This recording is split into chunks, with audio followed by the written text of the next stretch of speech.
तो मैं एक बात ये कहता हूँ कि गवर्नमेंट ऑफ इंडिया उनको भी पता है कि पंजाब का चीफ मिनिस्टर नॉन सीरियस है।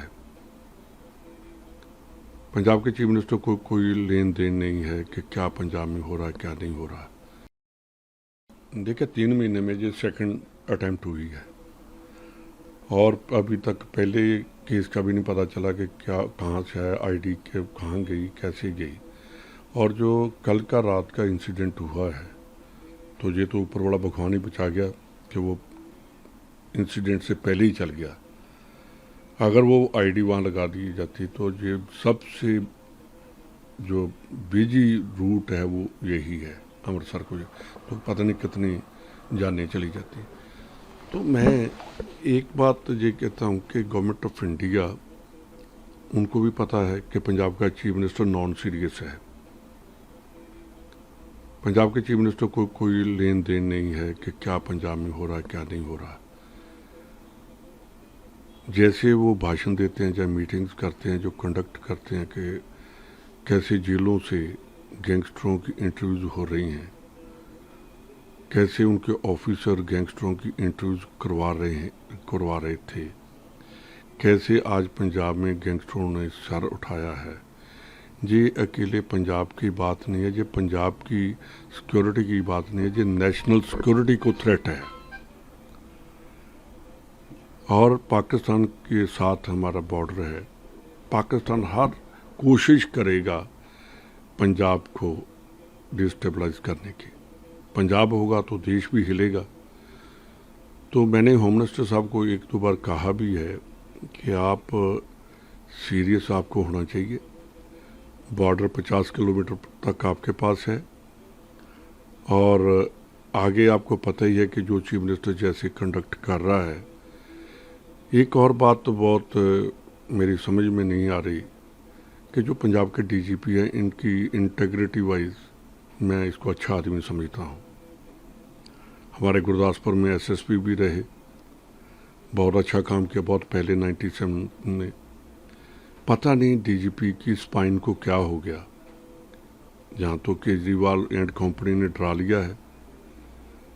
अब उनको डीजीपी साहब को ये डिसीजन करना होगा कि 4 साल मैंने डीजीशिप कर लिया, कोई नहीं इतनी पंजाब का डीजी रहा इतना टाइम, अब कुछ करना चाहिए उनको कि जिस स्टेट का खाया है नमक, उसी स्टेट को हम मरने के लिए छोड़ रहे हैं। पंजाब पुलिस जो कभी मानी जाती थी कि टेररिस्टों, गैंगस्टरों और एंटी नेशनल एलिमेंट्स के अगेंस्ट लड़ने वाली फोर्स, आज बिल्कुल निहत्था हो गई है। और डीजीपी साहब, मुख्यमंत्री ने जो भी कहा है, केजरीवाल जो भी कहता है वो करो जो पंजाब के लिए है। आप उनके नहीं हो, आप पंजाब के हो, आप देश के हो। पहले किसी कांग्रेसी लीडर के ऊपर केस बनाना वो अलग बात है, पर देश की, पंजाब की इंटेग्रिटी के ऊपर कॉम्प्रोमाइज़ मत करो, सिक्योरिटी के ऊपर कॉम्प्रोमाइज़ मत करो। ये आपका भी बहुत बड़ा नुकसान होगा और इंडियन पुलिस सर्विसेज के ऊपर भी एक क्वेश्चन मार्क हो जाएगा कि नेशनल जो पुलिस है, आईपीएस जो हैं, वो भी किसी पार्टी के नीचे इतने लग जाते हैं। तो कुल मिलाकर मैं आपको ये बताना चाहता हूँ कि जो रात का इंसिडेंट हुआ है ये नेशनल सिक्योरिटी की बात है। इसमें एनआईए को तो बिल्कुल पहले ही आ जाना चाहिए था।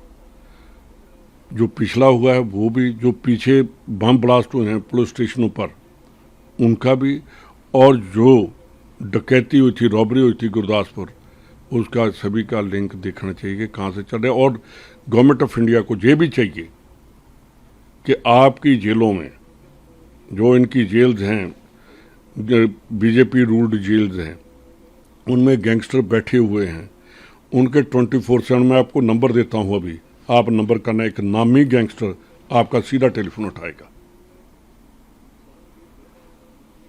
मैं आपको नंबर दे रहा हूँ, उस नंबर को करिए। वो नंबर आपको अगर अभी नहीं उठाया तो आपको कॉल आ जाएगी।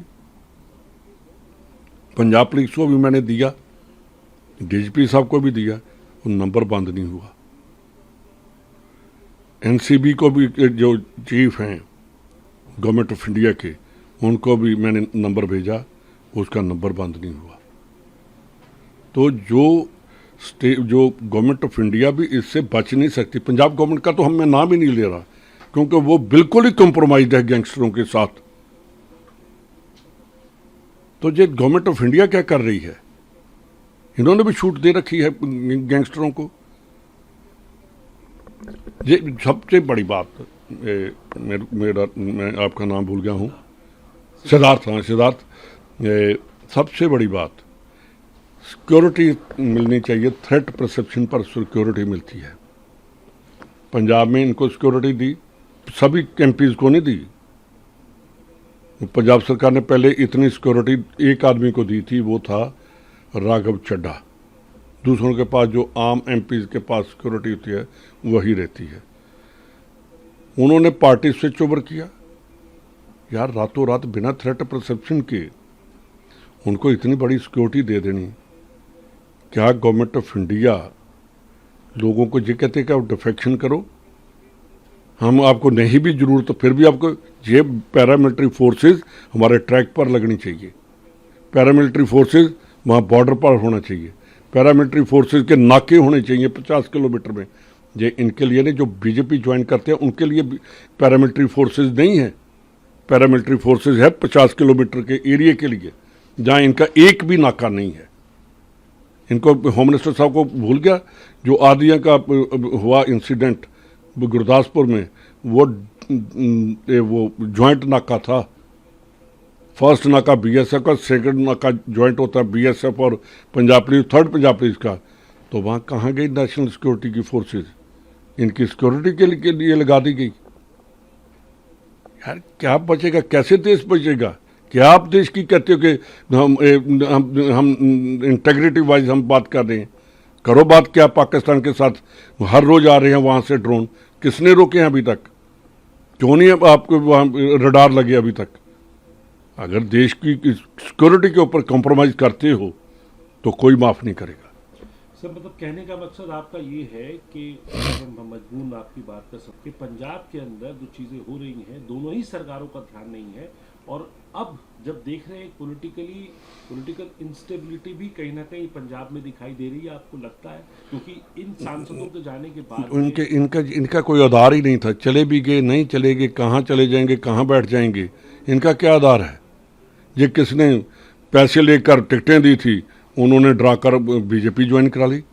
बात तो इतनी है। जो इतने बड़े जो कहते हैं, केजरीवाल कहता है हम गरीब, हम आम घर के का रो भी रहा था कहीं। यार, क्या बात! जो आदमी देश की उसको जुडिशरी को चैलेंज कर रहा है, इसका मतलब कातिल जो है वो कहेगा जज को कि मेरे को ये सजा नहीं तेरी मेरे को मंजूर। जो करप्शन करेगा वो कहेगा कि मैंने करप्शन की है, पर मैं पॉलिटिकल आदमी हूं, मैं नहीं तेरी बात मानूंगा। इसका मतलब कानून को तो इन्होंने छोड़ दिया। क्या इसके ऊपर कंटेम्प्ट नहीं बनती? क्या सुप्रीम कोर्ट को सोमोटो नहीं लेना चाहिए? कहाँ जाएगी जुडिशरी? कौन मानेगा जुडिशरी को? कल कोई गुंडा उठकर कहेगा कि मैं तेरे को जज को नहीं मानता, तो फिर जज साहब कहेंगे जी अच्छा जी जनाब, हम आपको छोड़ रहे हैं। अगर जो ये हुआ था, ये जो स्कैम हुआ था, लिकर स्कैम, तो अगर वो गवर्नमेंट गई है तो जवाब दो। अगर आपको लोअर कोर्ट ने आपको कर दिया है, एग्जोनरेट कर दिया है, डिस्चार्ज कर दिया है, अगर गवर्नमेंट उसके अगेंस्ट गई है तो आप बोलते क्यों नहीं? मैं कहो कि मैं जहाँ खड़ा हूँ, इसका मतलब रोकर जेब के जैसे कहकर जज के ऊपर लगाकर मैं पूछता हूँ कि यार अन्ना हजारे का क्या कसूर था? जो उसने कहा, इसने कहा, केजरीवाल ने कहा हम कोठी में नहीं रहेंगे, हम सिक्योरिटी नहीं लेंगे। इसने कोठी वाली भी जो बेंगलो वाली कहा था ना, हम बेंगलो नहीं लेंगे, तो मेरा ख्याल है जैसा इसने बेंगलो बना दिया तो वो तो ताजमहल से भी ताजमहल ही कहते हैं। तो अब तो वो आएगा, क्या नाम है, राजा क्या नाम था उसका, बहादुर शाह, वो ही बैठकर देखेगा। ये इसकी कोठी सामने देनी चाहिए थी केजरीवाल को, जो पता नहीं कहाँ दी है। तो ये बातें जो हैं करने की कुछ और हैं। ये देश के लोगों को समझना चाहिए कि ये नौटंकीबाज देश को खत्म कर देंगे। आखिरी सवाल से आपसे पूछूंगा, राघव चड्ढा के ऊपर आप पूरी आम जो है आरोप लगा रही है, कह रही है तुम्हारी शादी भी नहीं होती अगर सांसद नहीं बनाते तो।